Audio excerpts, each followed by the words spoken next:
시청자 여러분 안녕하십니까. 지금부터 전국현의 안보정론을 시작하겠습니다. 제가 이 앞방송에서 말이죠, 이종섭 대사가 사의를 표명했다는 얘기까지만 전해드리고 입장문은 아직 못 전해드렸는데요. 지금 이제 입장문이 나왔습니다. 자, 그리고 한동훈 위원장이 이제 해외 동포들 이제 선거가 시작됐거든요. 여기에 맞춰서 입장문을 내놨고요. 그리고 장동혁 사무총장이 지금 여의도 연구원에서 조사한 지금 판세를 간략하게 언급을 했습니다. 그리고 김경률이가 말이죠, 이 대통령실의 대통령실이 안 움직여서 이거 선거 망하게 생겼다, 이 큰일 났다, 이런 기조의 지금 입장을 내놓고 있어요. 자, 그리고 양문석 딸, 잠원동에 있는 아파트 21억짜리를 사는데 그 아파트를 담보로 11억원의 대출을 받아서 논란이 어제 야기된 바 있는데요.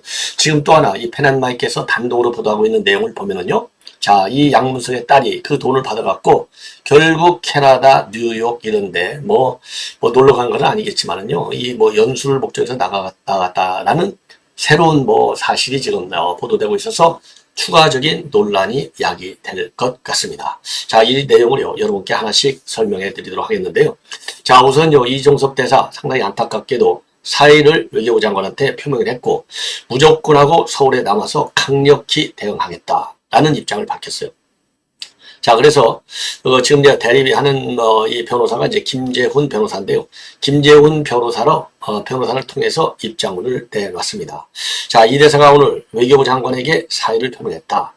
자, 그래서요, 이 대사는요, 그동안에 공수처에 빨리 조사해달라고 계속 요구해 왔는데 공수처는 아직도 수사기를 잡지 않고 있다. 그리고 본인은 방산영역 주요 공관장 회의가 끝나도 서울에 남아서 모든 절차에 끝까지 강력히 대응하겠다라고 김재훈 변호사가 밝혔습니다. 그러기 위해서 오늘 외교부 장관에게 주 호주 대사직을 면제해달라라고 하는 사의를 표명했고, 꼭 수리될 수 있도록 해 주실 것을 강력히 요청했다, 이렇게 밝히고 있어요.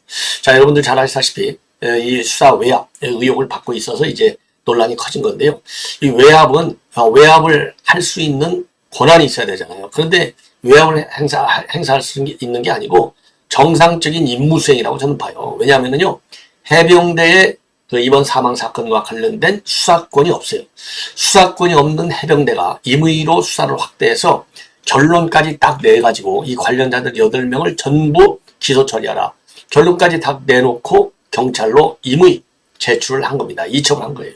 자, 그런데 지금 이제 문재인 정권에서는 말이죠, 인권 보호 차원에서 군에서의 사망 사건과 관련해서는 과거에는 군 자체 그 헌병대하고요, 법원에서 심리를 하고 수사를 했지만은 인권 보호를 강화한다는 그런 미명하에 이 군 사망 사건은 이 경찰 그리고 일반 민간인 법원에서 다루도록 해 왔어요. 이러한 군사법원 법 개정에도 불구하고 이 해병대 박정훈 대령이 임의로 결론까지 딱 내놓고 경찰에 일방적으로 이첩을 한 겁니다. 그래서 이 해병대의 수사 결과를 보고받고 지금 이제 이종섭 대사 당시 장관이 이거 이런 점을 좀 수사 보완해서 나한테 보고하라. 그리고 지금 경찰에 이첩한 이유는 다시 회수하라, 요 지시를 한 거예요. 그러니까 권한이 없는 행사를 한, 그야말로 권한 직권을 남용한 것이죠. 해병대 박정훈이가 이거를 바로잡으라고 한 건데 이게 어떻게 외압이 될 수 있느냐, 이게 이제 정부 당국의 공식 입장이기도 하고 우리가 볼 적에도 그게 맞는 거 아니겠습니까? 자, 그런데 이거를 말이죠, 마치 어마어마하게 직권을 남용한 것처럼 외압을 행사한 것처럼 민주당이 프레임을 바꿔가지고 공격을 하고, 최근 들어서는요, 특검을 하겠다, 국정조사를 하겠다라고까지 정쟁화시키고 있는데, 이러한 민주당의 작전이 잘못된 것이다.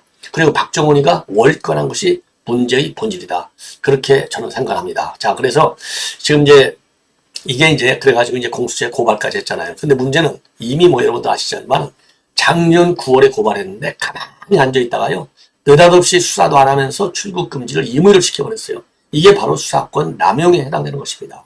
그리고 나서 출국 금지를 2번씩이나 연장시키고요, 이번에 대사로 나가니까 그때서야 조사하겠다. 그래서 조사 준비가 안 돼 있잖아요. 그러니까 이제 4시간짜리 약식 조사밖에 못 했어요. 그래서 이제 이종석 호주 대사가 두르기 전부터 빨리 불러달라. 그래갖고 빨리 기일을 정해달라. 독촉까지 했어요. 그럼에도 불구하고 계속 질질 끌다가 자기네가 아직 준비가 덜 돼 있다. 준비가 되는 대로 이 조사는 여러 가지 수사 상황을 봐가면서 기일을 정해놨다. 이게 말이죠. 그래서 이 공수처의 상부가 과연 민주당이냐 아니면 양산이냐 이런 의혹까지 제기되고 있는 거예요. 그래서 다시 한번 말씀드리지만 이번에 우리 당이 이제 다수당이 되면 이 공수처 맨 먼저 없애야 되겠다. 이런 걸 좀 공약으로 내놔라. 속 시원하게 우리 보수층들이 말이죠. 그리고 중도층 여러분들도 지금 이 공수처가 수백억의 예산만 낭비하고 있다는 거. 아니 무당층 중도층 여러분들은 여러분의 혈세가 거기 들어가는 거 좋겠습니까? 자, 그래서 이 공수처는요 없애버리는 쪽으로 아예 공약을 만들었으면 좋겠다고 하는 것이 저의 판단입니다. 자, 상당히 안타깝게 생각을 하고요.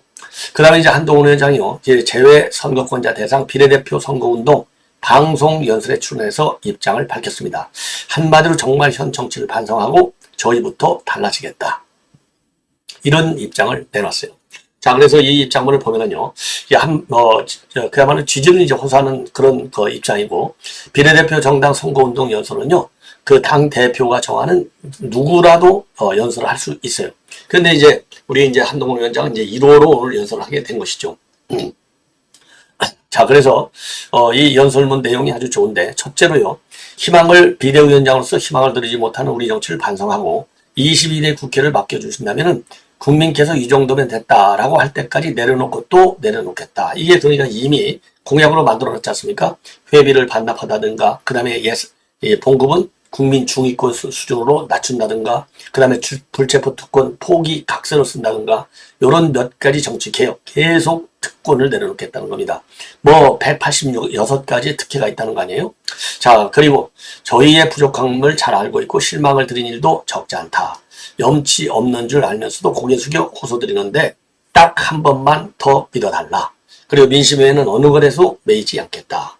그리고 역사가 하락하는 마지막 기회라고 생각한다. 이 역사가 하락한다는 말에 굉장한 의미가 있어요. 왜냐하면 종북 좌파들이 물밀듯이 밀려오잖아요. 범죄인들이 물밀듯이 밀려오잖아요. 종북 좌파 범죄인들, 이거 대한민국 법치의 근간을 무너뜨리는 세력들이잖아요. 그래서 역사가 허락한 마지막 기회다. 이렇게 아주 강렬하게 호소를 하는 겁니다. 자, 그래서 대한민국을 위하는 그 마음에 반드시 보답했고, 현지 안전, 자녀교육, 부모 돌봄을 꼭 챙기겠고, 차별과 혐오와 함께 단호히 대응하겠다라고 밝혔습니다. 그래가지고 무너지고 있던 안보와 동맹이 빠르게 복원되고 있고, 굴종적 대북정책, 4대주의, 굴종적 대북정책 문재인, 이재명 똑같으죠? 4대주의 똑같아요? 혼밥 외교 이거 문재인의 특성? 요런 걸로 다시 돌아갈 수는 없다. 부디 현명한 판단으로 국익과 대한민국 국격을 지켜달라. 그리고 오늘은 힘들고 내일은 불안한 삶을 우리 국민들이 살고 있는데 일회성 퍼주기 대책은 답이 아니다. 구조와 질서를 바꿔야 하고 더 나빠지기 전에 근본 원인을 찾아 고치겠다고 강조하고 있습니다. 그리고 목소리 큰 특권 소수에 끌려다니는 악순환을 완전히 끊겠고 변화를 가로막는 규제, 관행을 과감하게 걷어내겠다.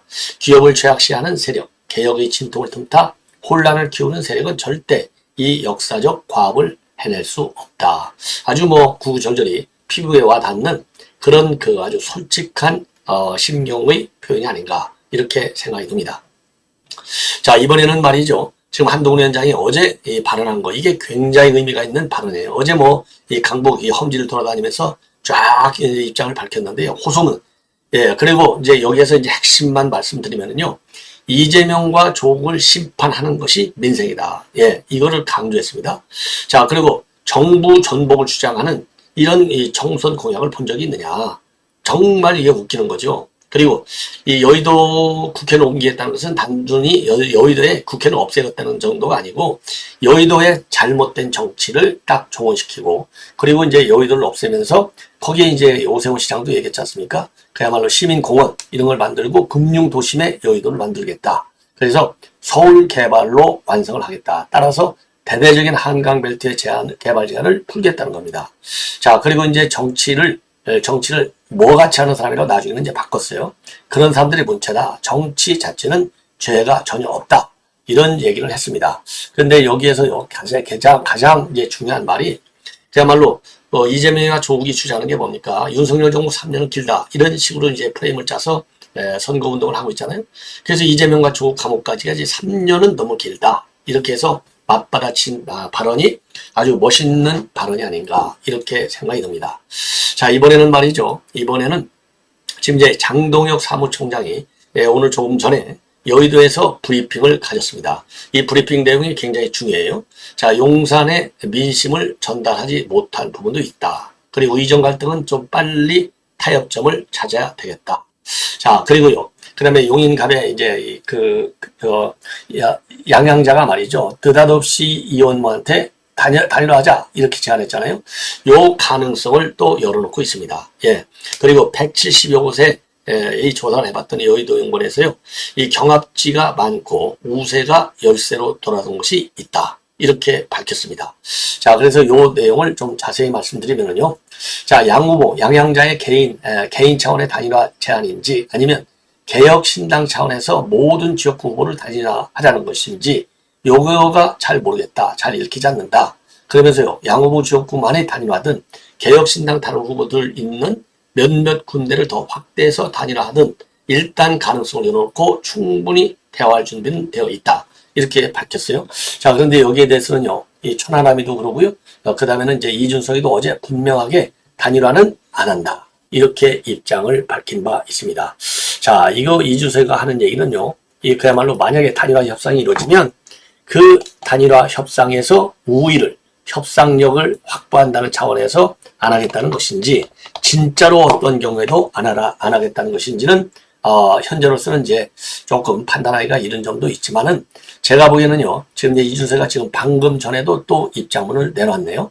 자, 이렇게 검토하지 않고 있다. 오늘 SBS에 나와서 얘기를 했어요.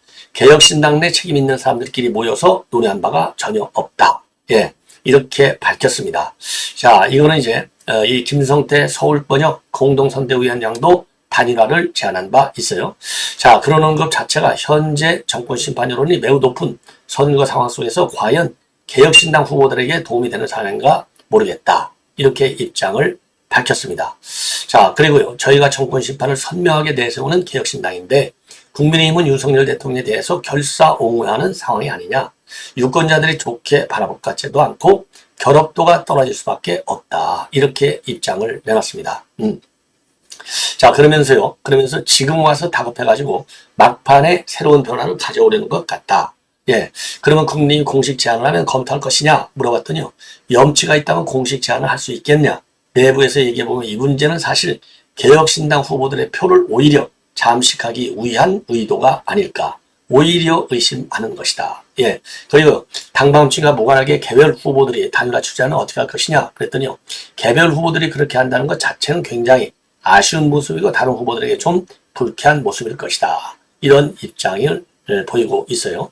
그리고 이제 공룡문이 지금 30억 논란이 하게 되고 있는데 요거는 국민 정서상 용납이 어려울 것이다.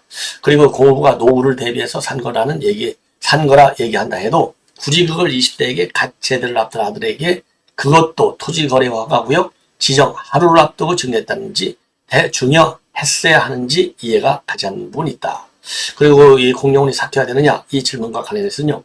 지금까지 민주당이 다른 지역에서 부동산 관련 의혹이 있던 후보자들에게 가한 처분을 봤을 때 심각한 경고가 필요하다고 생각한다. 경쟁 후보 입장에서 거취 문제를 제가 언급하는 것은 부적절해 보인다. 이렇게 입장을 내놨습니다. 자, 그리고요, 이 참고적으로요, 김성태 공동위원장이 오늘, 뭐라고 얘기했냐면요, 수도권 후보 6명을 언급한 뒤에 용인갑에서 양양자가 이원모, 그리고 이제 한정민한테 이런, 지원하는 이 형태, 이 아이디어를 언급한 거, 이거에 대해서 입장을 내놓은 거가 되겠습니다. 자, 그래서 이걸 보면은요, 지금 이제 이준석의 이 평소의 발언, 이 형태로 볼 때, 이거는 협상이 만약에 벌어질 경우에는 협상의 주도권, 그러니까 이제 협상력을 높이기 위한 차원에서 지금 할 생각이 별로 없다. 이 정도의 발언을 한 것이 아닌가 이렇게 생각이 듭니다.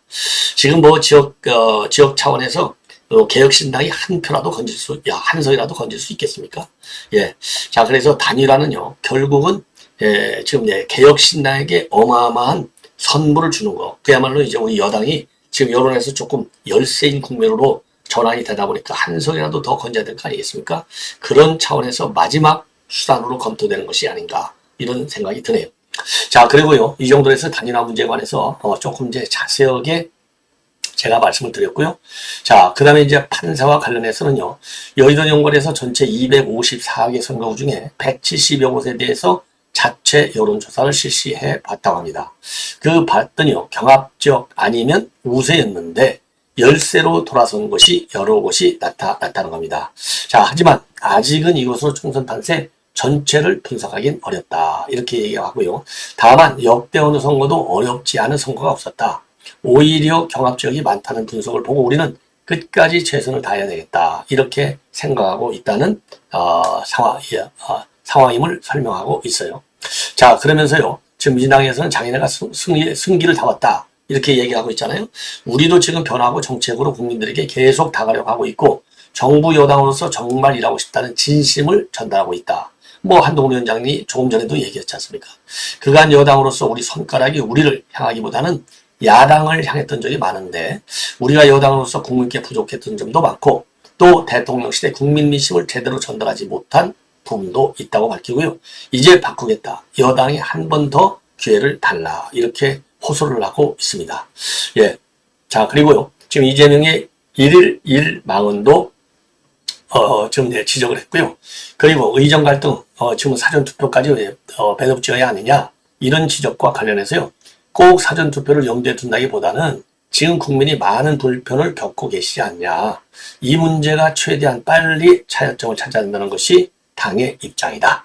자, 그래서 일각에서는요, 지금 이 의대 지원 문제와 관련해서 2,000명을 너무나 고집해서야 되겠느냐. 여기에 대해서도 유연성을 보여주는 것이 좋겠다. 이런 의견이 지금, 좀 당 안팎에서 제기되고 있는 상황이다. 이거는 뭐 대통령실, 그리고 정부에서 이제 결심을 내려야 되겠죠.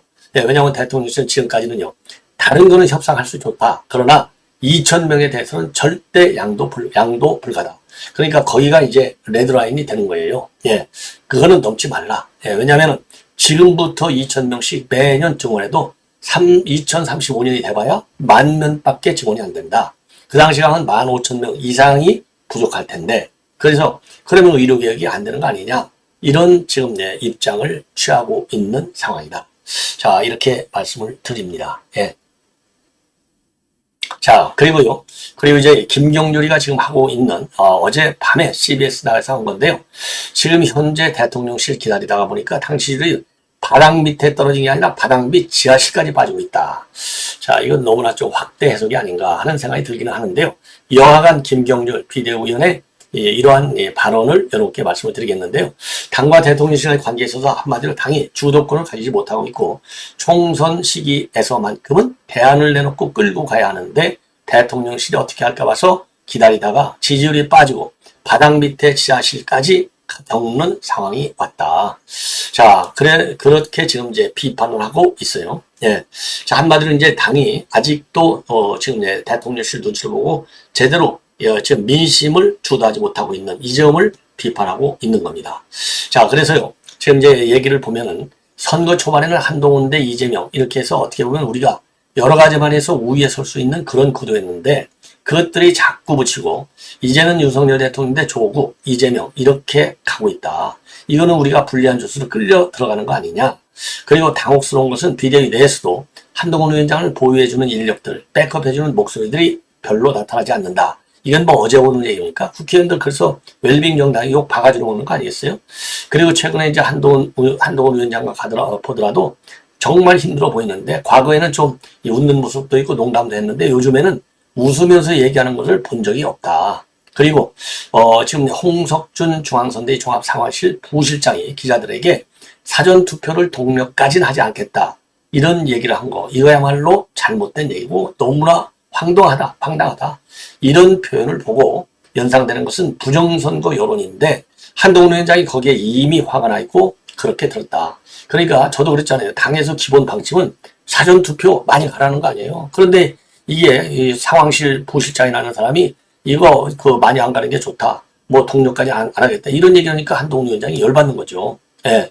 자, 그리고요. 의사들하고 이제 대화하는 게 필요한데 이거는 의사들에게만 영향을 미치는 것이 아니고 국민들에게도 영향을 미친다. 그래서 이 의사들과의 갈등을 해소하기 위해서는 전향적이고 파격적인 방법, 파국도 마다하지 않는다. 이거를 강조하고 있어요. 그러면서 우리 내부의 파국일 수도 있고 당내 파국일 수도 있고 파열음일 수도 있는데 이대로 가는 것은 좀 바람직하지 않은 결과를 야기할 수 있는 만큼 최선의 노력을 다해야 된다. 자, 이건 지금 여기저기서 이런 얘기가 지금 많이 나오고 있는 게 사실이죠. 자, 그 다음에는 지금 그 펜앤마이크에서 단독으로 보도하고 있는 내용인데, 어제 양문석이가 말이죠. 비리인데, 양문석이가 이제 최근에 21년도인가요? 잠원동 일대가 전부 재건축되기 때문에 집값이 우리 국내에서 최고 높을 정도로 어마어마한 아주 이제 한 35층에서 50층 정도 되는 아주 높은 아파트들이 들었어요. 집중적으로. 그러니까 지금 단일 아파트로서 최고 비싼 아파트에 사는 사람은 박덕흠. 그 다음에가 박병석이라는 거 아니에요? 이 박병석 전 의장이 옛날 구반포에 아주 대형 아파트를 가지고 있었지 않습니까? 그러니까 국회의원 중에서 두 번째로 높은 아파트를 보유하게 되는 것이죠. 그 정도로 지금 서초 반포 일대의 아파트 값이 난리를 치는 거예요. 잠원동도 예외 아닙니다. 그러니까 이것도 투자한 거나 마찬가지예요. 예. 자, 그래서 이거를 갖다가 부인 명의하고 본인 명의로 이 잠원동 아파트를 21억 원에 샀는데 여기에 11억 원의 주담보 대출을 받았어요. 이것이 이제 이 경제활동도 없는 사람이 받았다. 이거 특혜 대출 아니냐? 이런 의혹이 어제까지 제기됐어요. 여기까지가 어제 의혹이에요. 오늘 새롭게 나온 의혹은 뭐냐? 이 딸이 말이죠. 이 딸이 캐나다하고 연수를 갔어요.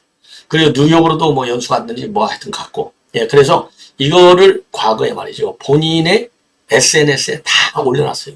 요거를 펜앤마이크가 전부 지금 보도하고 있는 상황이다.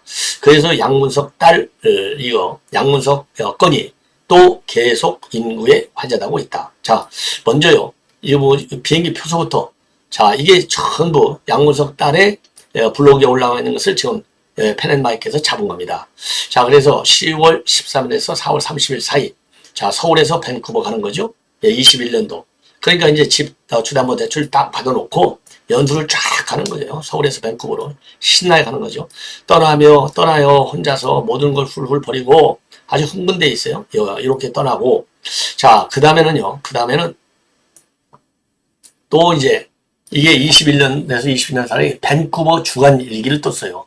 그래서 오늘 정말 알차다. 아침에 학교 가서 퀴즈 보고 에세이 쓰고, 그 다음에 점심으로 이 치플레에서 브리또 사 먹고 3시부터 6시까지 술자리 가서 얘기하고, 너무 지쳐서 집 와서 간단히 시리얼 말아먹고, 운동 가서 1시간 운동하고 씻고 갑자기 노래방 간다고 10만리 돌아다녀서 부르고 3만리 돌아다녀서 부르고. 자, 이렇게 해서 집에 오니까 12시가 넘었다. 신나게 금토일월 이렇게 놀았다는 얘기를 하고 있고요. 그 다음에 이거는 이제 또 뉴욕 일주기가 되겠습니다. 뉴욕. 자, 그래서 밴쿠버 일주기 돌아왔다. 그 다음 멜로, 도넛, 포키오키, 알레그리아 이런 사진까지. 뉴욕 한 달 살기. 브라이언 파크, 그 다음에 에사 베이글, 그 다음에 센트럴 파크, 그 다음에 망지아, 타임스퀘어, 요런 데 자기가 다녔다는 것이죠. 그리고 뉴욕 한 달 살기, 브루클린 여행, 브루클린. 그 다음에 뉴욕 한 달 살기, 사라베스. 저도 뉴욕에서 한 10년 가까이 살았는데요. 참, 이렇게 이제 놀러 다닌 거예요. 주담보 대출을 받아갖고. 요게 이제 지금 언론에 회자가 되고 있어요. 펜앤마이크에서 맨 먼저 보도를 했습니다. 자, 그래서 요런 새로운 이제 일종의 문제점들이 지금 거론이 되고 있는 겁니다.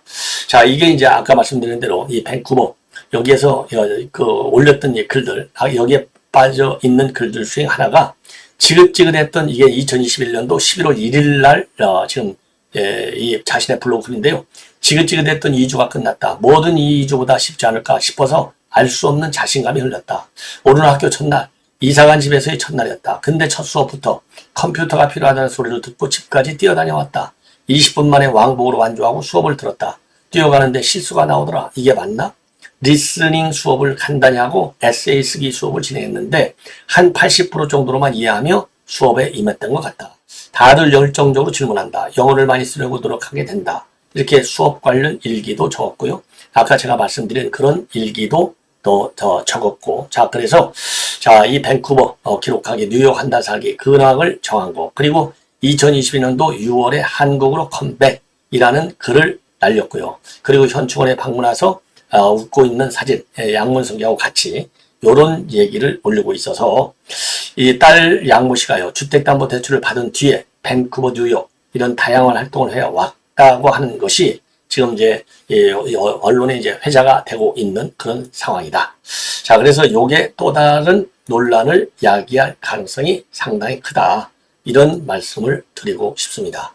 자, 그리고요, 네, 이 정도로 말씀드리고, 제가요, 참고적으로 최근에 제가 책을 한 권 샀어요. 책을 한 권 샀는데, 바로 이제 요 책이 되겠습니다. 이게 이제 여러분들 뭐 손자, 손녀, 뭐 아들, 딸들은 뭐 제 방송 보시는 분들 많이 크셨겠고, 근데 아들, 딸, 뭐 저도 이거 보면서 공부를 참 교양이 많이 도움이 되는 것 같아요. 요런 책인데요. 자, 요 책입니다. 이게 잘 보이는지 모르겠는데, 자, 이거 화면을 하나 보내드리도록 하겠습니다. 자, 요 책이 말하자면 이 교양, 그러니까 어느 교장 선생이 가서 그래서 인생을 어떻게 살아야 하나, 아들, 딸, 손자에게 남긴 입지, 학문, 인격, 체제에 관한 처세에 관한 글이다. 이렇게 되어 있거든요. 그래서 이 책을 보시면 이 자녀들, 이 손자들 이렇게 교육시키는데 상당히 도움이 될 것 같아요. 그래서 이거는 이제 어느 교장 선생님이 쓴 글을 책으로 본인이 이제 교장 선생님이니까 평생 한 3, 40년 교육을 하면서 자녀들은 이렇게 교육하는 게 굉장히 좋겠다라고 하는 이 체험을 갖다가 쓴 내용입니다. 그래서 인격을 좀 수양하고 그리고 또 이 입신, 윤리, 봉사 뭐 이런 한 60개 항목에 관해서 자세하게 글을 쓰고 있어요. 그래서 한번 여러분들께서요, 요 책인데, 그리고 이제 소 챕터를 보면은요, 요거 인생을 시작한다. 예, 요거 인생이 뭐냐? 예, 그 다음에 뜻을 세운다. 자, 그 다음에 또 여기를 보시면요, 여기를 보시면 유학의 사상을 담다. 또 본성을 익힌다. 이런 그 좋은 소주제들이 많이 달려 있어갖고 인격 함양에 특히 굉장히 자녀들이 그리고 어떤 뜻을 세우고 어떻게 공부하고 어떻게 사회에 지금 나오고 진로를 결정하는 게 좋겠다. 이런 조언을 담고 있는데요. 굉장히 좋은 책인 것 같아요. 참고로 여러분들께서요. 한번 보시면 도움이 많이 될 것 같습니다. 자, 이것으로 본 방송은 마치겠습니다. 대단히 고맙습니다.